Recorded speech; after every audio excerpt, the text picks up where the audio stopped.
If you're getting tired of being in the confines of your garden, well, there's good news for you this week, because Grow a Garden's Fairy Event Part 2 introduces a new and exciting fairy world for you to visit, where there are even more magical themed items, pets, and seeds for you to buy.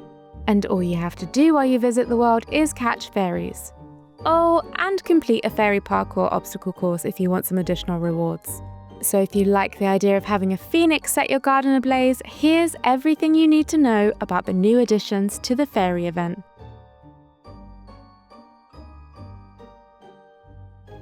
First and foremost, the centre of the island is going to look a little bit different this week.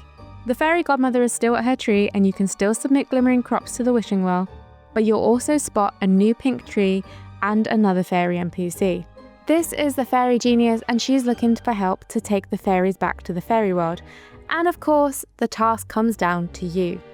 The problem is there's only one way to enter the fairy world, and that's through the magical portal that appears on the map, which is called the Fairy Ring. The Fairy Ring appears 30 minutes after the fairy event begins. So while you wait for the ring to appear, you can explore the 2 new crafting tables that the fairy genius has brought along with her. The green crafting table with the flowers is where you can craft items like the enchanted seed packs and enchanted eggs that we saw last week. You can also make an enchanted chest, which offers the potential of 3 new pets and 3 new seeds, one of which is the phoenix. To make the items on this crafting table, you're going to need to keep gaining fairy points and getting enchanted seed packs and enchanted eggs from the Wishing Well's rewards. The second crafting table you'll find is blue and brown with tools on top, and this is where you'll make those all-important fairy nets.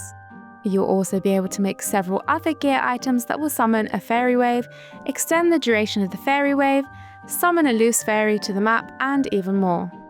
Thankfully, fairy nets take just 30 seconds to make, but to make 20 of them, you're going to need a sun bulb from the enchanted seed pack. You'll also need a strawberry seed from the seed stool, a harvest tool from the gear stand, and 100 fairy points. Luckily for you, sun bulbs are multi-harvest crops, so you'll need at least 1 sun bulb seed to get you started. And don't forget, the harvest tools also come in sets of 10, so when you purchase the item, you can use these 10 times before you'll need to buy some more. While you wait for the fairy portal to appear, you'll want to make as many fairy nets as you can, and then it's off fairy hunting we go. As I already mentioned, there's only one way to enter the fairy world, and that fairy ring appears 30 minutes after the fairy event starts. Now just to remind you, the fairy event begins every hour on the hour, so every time it reaches half past the hour, look around for the fairy portal. You'll also know when it's time to hop in because a pop-up will appear on the screen. If you're lucky, the fairy portal will spawn right by the event in the centre, or by your garden. But if you can't immediately see it, look out for a small patch of circular grass with a vortex in the middle. Then just step onto it and hit enter to go into the fairy world. The purple-hued land is filled with trees, mushrooms, glowing pink orbs that will give you bonus rewards, and plenty of fairies. There are also several NPCs down here who operate different shops, but first, let's talk about that Fairy Parkour Obstacle Course. If you look around the room, you're going to see mushrooms and trees of all different sizes, as well as platforms. Locate one of the mushroom launch pads and be thrown up into the treetops where you can jump around the room and collect those glowing pink orbs. Inside these, you'll find rewards like the mutation spray glimmering, fairy points, enchanted crates, enchanted eggs, and even fairy nets to help you out. You'll also see plenty of fairies along the way while you make that climb. If you interact with them normally, you'll receive fairy points, but if you interact with them while holding a fairy net, then they'll automatically be stored in fairy jars. Fairies will continuously spawn while you're downing the fairy world, so pick up as many fairy jars as possible.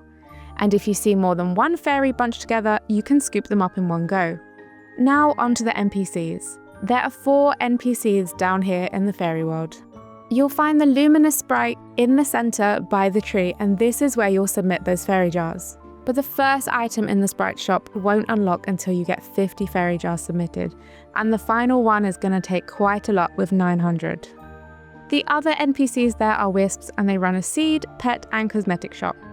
Now there are only a few items available at each shop, but you won't be able to access everything immediately.